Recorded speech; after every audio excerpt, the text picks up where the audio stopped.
गोबर गणेश की कथा। गाय का गोबर पवित्र माना जाता है और पुराने समय में गाय सभी के घरों में पाली जाती थी।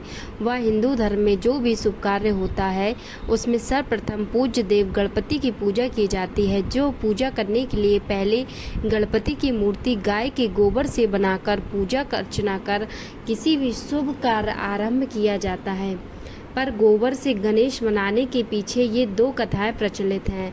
तो पहली कथा के अनुसार यह हुआ कि देवों और दानवों में हम हुए अमृत मंथन के दौरान नंदा, सुभद्रा, सुरभि, सुशीला और बहुला 5 कामधेनुएं भी निकली थीं। देवों को दानवों के संत्रास से मुक्ति दिलाने के लिए आदिशक्ति दुर्गा ने सुरभि गाय के गोबर से गणेश जी की रचना की। उन्हें शक्तियां प्रदान कर स्वयं का वाहन सिंह प्रदान किया। गोबर से गणेश की रचना एक महान उद्देश्य के निमित्त हुई। देवी दुर्गा ने अपनी शक्तियों का संचार कर उसे समर्थ बनाया। गणेश जी ने दानवों का संहार किया और गणनायक या गणपति की उपाधि प्राप्त की। दूसरी कथा यह है कि हमारे धर्म ग्रंथों के अनुसार महर्षि वेद व्यास ने महाभारत की रचना की है।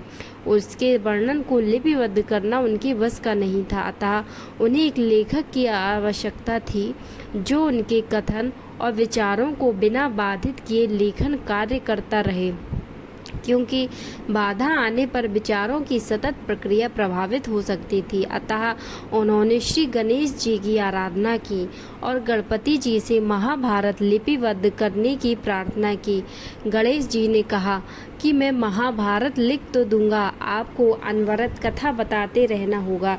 यदि आपकी कथा रुकी तो मेरी लेखनी तो रुकेगी ही, साथ ही मैं लेखन का कार्य भी छोड़ दूंगा। आपकी कथा पूर्ण हो या अपूर्ण। व्यास जी ने इसे मान लिया और गणेश जी से अनुरोध किया कि वे भी मात्र अर्थपूर्ण और सत्य बातें समझकर लिखें। इसके पीछे उनकी धारणा यह थी कि महाभारत और गीता सनातन धर्म के सबसे प्रामाणिक पाठ के रूप में स्थापित हो। गणपति जी ने सहमति दी और दिन रात लेखन कार्य प्रारंभ हुआ। इस कारण गणेश जी को थकान तो होनी ही थी, परंतु उन्हें जल पीना भी वर्जित था। अतः गणपति जी के शरीर का तापमान बढ़े नहीं, इसलिए वेद व्यास ने उनके शरीर पर गोबर और मिट्टी का लेप किया और भाद्रपद शुक्ल चतुर्थी को गणेश जी की पूजा की। मिट्टी का लेप सूखने पर गणेश जी के शरीर में अकड़न आ गई। इसी कारण गणेश जी का एक नाम पार्थिव गणेश भी पड़ा। महर्षि व्यास ने बहुत अधिक गति से बोलना शुरू किया और उसी गति से भगवान गणेश ने महाकाव्य को लिखना जारी रखा। इसी गति के कारण एकदम से गणेश जी की कलम टूट गई।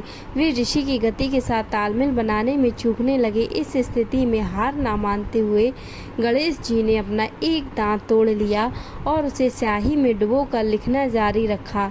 ऐसा माना जाता है कि व्यास जी जो भी श्लोक बोलते थे गणेश जी उसे शीघ्रतापूर्वक लिख देते थे।